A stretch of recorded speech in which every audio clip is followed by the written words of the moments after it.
Адам алдымен бесікті аластайды. Ежелден келе жатқан ырым бойынша отпен аласталған бесіктен ауру сырқау аулақ болады деп сенген.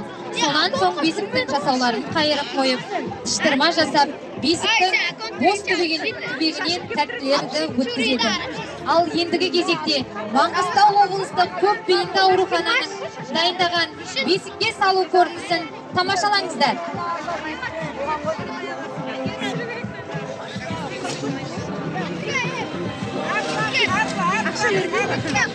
Көрермендер, кішкене ортаны ашып, көріністі тамашалайық.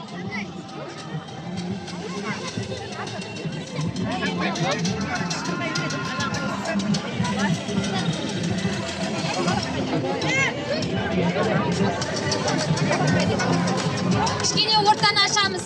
Қазір тыштырмайға қатысамыз бір-бірлеп, таласпай. Көрермендер.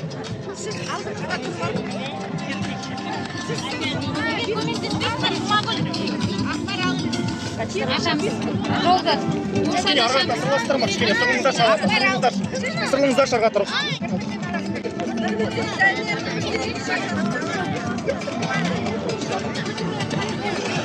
Құрметті дана халқымыз, тәрбие тал бесіктен, бесігі жоқ үйде береке жоқ деген. Сондықтан сәбидің өмірге келуін асыға күткен екен. Сәби өмірдің гүлі, жалғасы.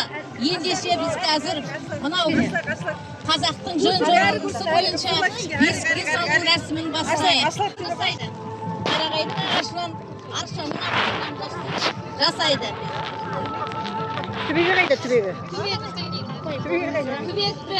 Түбекті мына баланың денесі таза болсын деп түбекке салып, шүмекпенен түбегін дайындайды. Шүмекті қойдың асық жілігінен жасаған екен. Оны қойдың майына шыжғырып қайнатып, мынандай денеге батпасын деп, қызармасын деп осындай қылып жасайды. Ал енді мына рет-ретіменен салайық. Бұлмай әкеді ғой, қайдасы қайда. Адас кетті.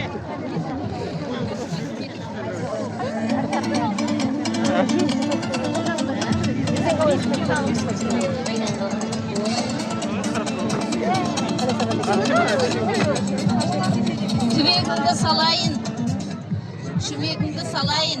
Түбегімді салайын. Денең таза болсын деп, денеңе жайлы болсын деп, көрпеңді де салайын.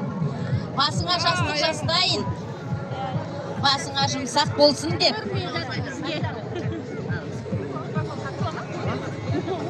Бел көрпешеменен тақымыңа көрпе салайын, денең сұлу болсын деп. Ал мынау тартпа белбеуі, тартпай бауды тартамыз. Ал енді мынау бесік. Әне, мына.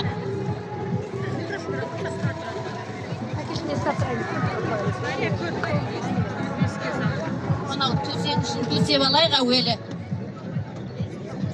Мына осындай қылып төсейді ғой. Енді мына бесікке шықтырмайды. Құдағайыма жолдайын деп отырмын. Ал, тыштырмаға келіңдер.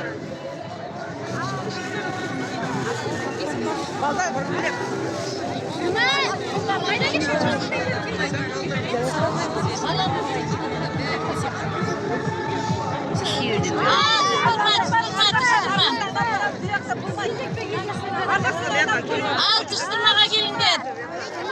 Тыштырма.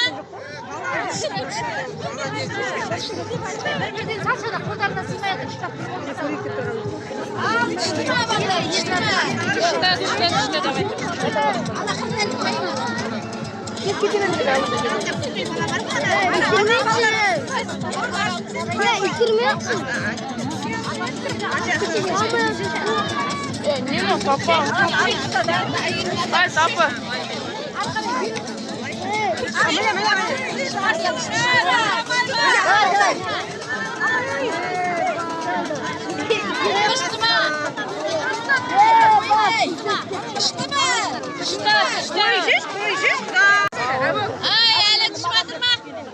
жатыр, түсіп жатыр.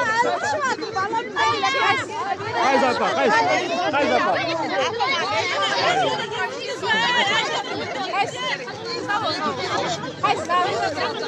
Ал баламызды бұлыстырмасын жасап болсақ, әуелі бесігін аластап алайық, баламыз жатпастан бұрын. Жүр, Фатима, кет. Бітті дейді о, бітіп қалды дейді о. Бітіп қалды дейді о. Ашамыз, ананы ашамыз. Араларымызды ашамыз. Құрметті көрермендер. Жын пері жоламасын деп, баланың бесігін аластап алайық әуелі.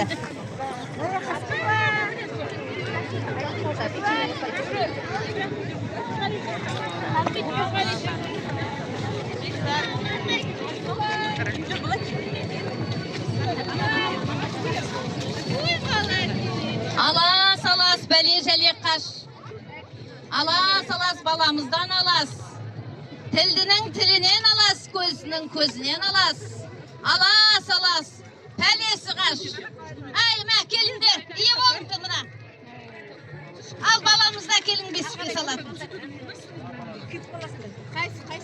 Баламызда келін.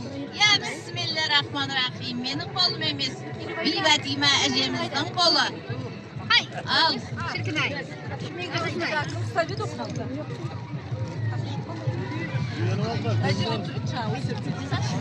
Сымбатты сұлу болсын деп, айнамен тарақ салайын.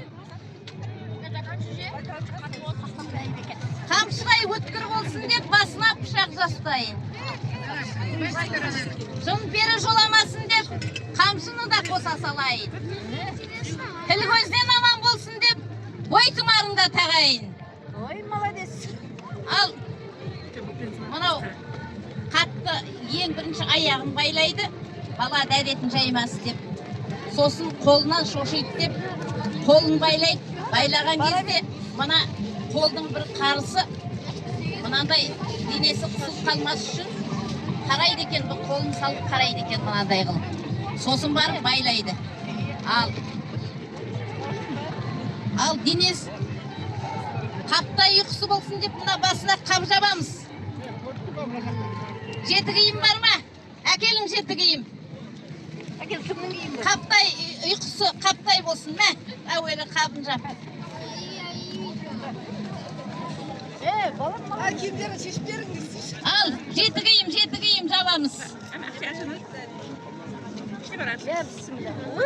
Ал, тағы жеті киім. Жеті киім керек, әкеліңдер. Жабын жеті киім, жағалы киім жабын.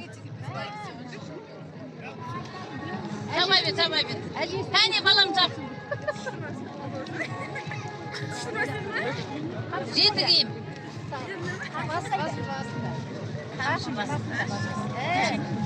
Әкел, жан. Жеті киім жабамыз. Жеті киім болды ма? Болды. Ал, баламыз жатсын. Балам жата ғой. Тәтті ұйқыға бата ғой. Баламыз жатсын бесікте, пәлесі қалсын есікте. Ал, кәне шабамыз. Ал, шап. Баяғыда кемпірлер Қаратаудың басына қарай шапқан екен бесікке мініп алып. Енді сол жетіп қуып алған адамға сүйіншісін берген екен. Ал енді менің қауқарым жоқ, қарақтарым 80-нен кетті, Қаратауға шабатын. Ал, шап, ұрымын жасаймыз. Айда, шап.